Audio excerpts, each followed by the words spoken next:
मेरे घर में 2 बेटे हैं। क्या है मेरे घर में? जम के बोलो, 2 बेटे हैं।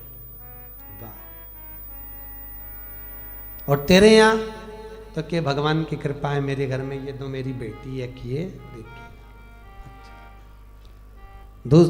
दूसरा बोला भैया भगवान ने बहुत कृपा करी, मेरे को तो इतनी कृपा करी कि मेरे घर में भगवान ने 2 बेटे दे दिए, चिंता मुक्त हुआ।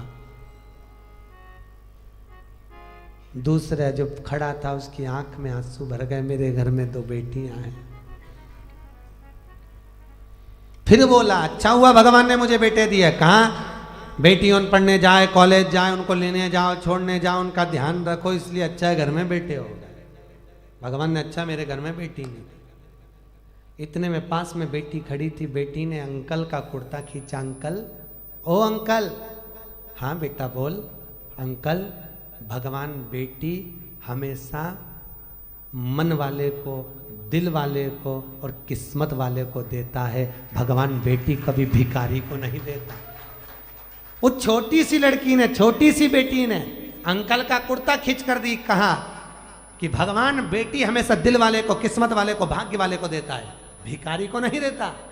जिसका मन ही नहीं है दान देने का, जो बहन तक को तो कभी 1 रुपया निकाल के नहीं दे, कभी ननन तक को अठन्नी नहीं दे, भगवान ऐसे के घर में क्या छोरी देगा?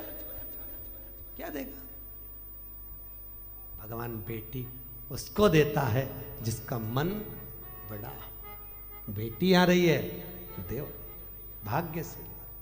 और बेटी अपनी किस्मत। एक बार स्वामी विवेकानंद वैष्णो देवी की सीढ़ियां चढ़ रहे थे, एक किसान कंधे पर अपनी बेटी को लेकर जा रहा था, दूसरी बेटी का हाथ पकड़ के जा रहा था। स्वामी विवेकानंद ने कहा बाबा कहाँ जा रहे हो? ऊपर दर्शन करने। तुम्हारे को तुम्हारी बेटी का बोझा लग रहा होगा, लाओ मैं तुम्हारी बेटी को अपने कंधे पर बिठा लेता हूँ, ऊपर जगदम्बा के मंदिर में दे दूंगा, माँ देवी के मंदिर में दे दूंगा। इतने में किसान ने कहा स्वामी विवेकानंद जी, बेटी बाप के कंधे पर बोझा नहीं होती, बेटी जब तक कंधे पर रहती है तो बाप के बोझ को भी हल्का कर देती है, वो बेटियां हुआ करती हैं। बेटी बाप पर बोझा नहीं है। जिस बाप को बेटी बोझा लगे वो बाप नहीं हो सकता। किस्मत वाले हैं। एक बार बेटा अपने माँ बाप को दुखी देख लेगा, पर बेटी कभी अपने माँ बाप को दुखी नहीं देख सकती। थोड़ा सा भी दुख आता है ना तो बेटी कह देती मम्मी अगर तुम्हें यहाँ पर नहीं अच्छा लग रहा तो मेरे पास चलो, मेरे साथ रहना, मेरे पास में रहना, क्यों चिंता करती हो, चलो मेरे साथ में। बेटी होती है जब तक घर में रहती है ना, कल आप लोग सुनेंगे पार्वती जी की विदाई, जब तक घर में रहती है चहकती रहती है, और जिस दिन चली जाती है तो तुम भी उसका मुंह देखने के लिए तरस जाते हो। बेटियां होती ही ऐसी हैं, बेटी का जीवन होता ही ऐसा है।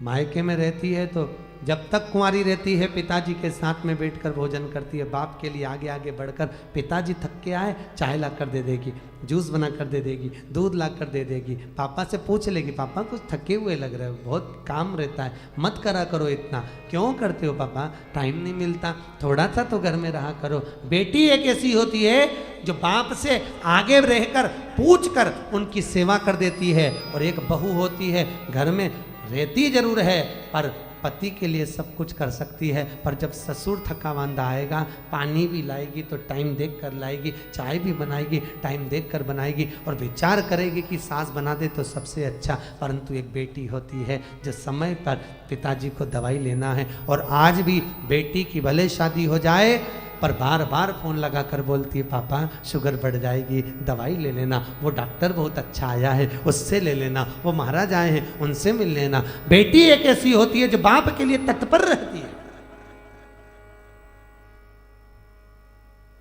बाप के लिए तत्पर। और पर गांव में जब बेटियां ब्याहती हैं, बहुत दूर गांव अगर बेटी को ब्याह दिया, बहुत दूर भेज दिया, तो बेटी भी तरस जाती है अपने माँ बाप से मिलने के लिए, परिवार से मिलने के लिए। और ऐसी कोई माँ नहीं जिसको मायके की याद नहीं आती हो। बूढ़ी से बूढ़ी को भी राखी पर, त्यौहार पर, ऋषि पंचमी पर अपने मायके की याद आ जाती है, तो वो भी कह देती है तुम सब मायके चली जाओगी, घर में कोई तो रहे, एक काम करो पाकिट में 4 राखी रख दो, थोड़ी सी कंकु चावल रख दो, मेरे वीरा के लिए, मेरे भाई के लिए भेज दो। भले मैं नहीं जा सकती पर राखी रख के भेज देती। और एक माँ होती है कि बेटी के घर में कोई ना जाए ना, और पूछ लेती है पड़ोसी से, ऐ संक्रांति का त्यौहार है, पंचमी का त्यौहार है, सामान आ रहा है, तू जा रहा है क्या उस गांव तक? हाँ जा रहा हूँ। क्यों, क्या बात है? मेरी बेटी के थोड़ा सामान दे देना। तुरंत रात को बेसन सेक के लड्डू बना लिए, डब्बा में रख दिए, एक साड़ी रख दी, 2 बिछुड़ी रख दी, चूड़ी रख दी, और बेटी को जो अच्छा लगता हो, अगर हैदराबाद के बिस्कुट, मिक्सचर, सेव जो अच्छा लगे वो बांध कर पैकेट में रख दिया और झोला बांध कर दे दिया, ये मेरी बेटी को दे देना। कहना बहुत याद आती है लाडो, कभी तो आ जाया कर। बेटी को आवाज लगाकर बाप, पड़ोसी काका जब आवाज लगाता लाडो, ओ लाडो, बेटी दौड़ कर आती है, मेरे पास वाले अंकल आए हैं। क्या बात है अंकल? ये तेरी माँ ने भेजा है बेटा, तेरे पापा ने ला कर दिया था, ले। बेटी अंदर ले जाती है, डब्बा खोल कर बेसन का लड्डू जब देखती है तो बेटी की आंख में भी आंसू भर आते हैं। माँ सब भूल जाते हैं पर तू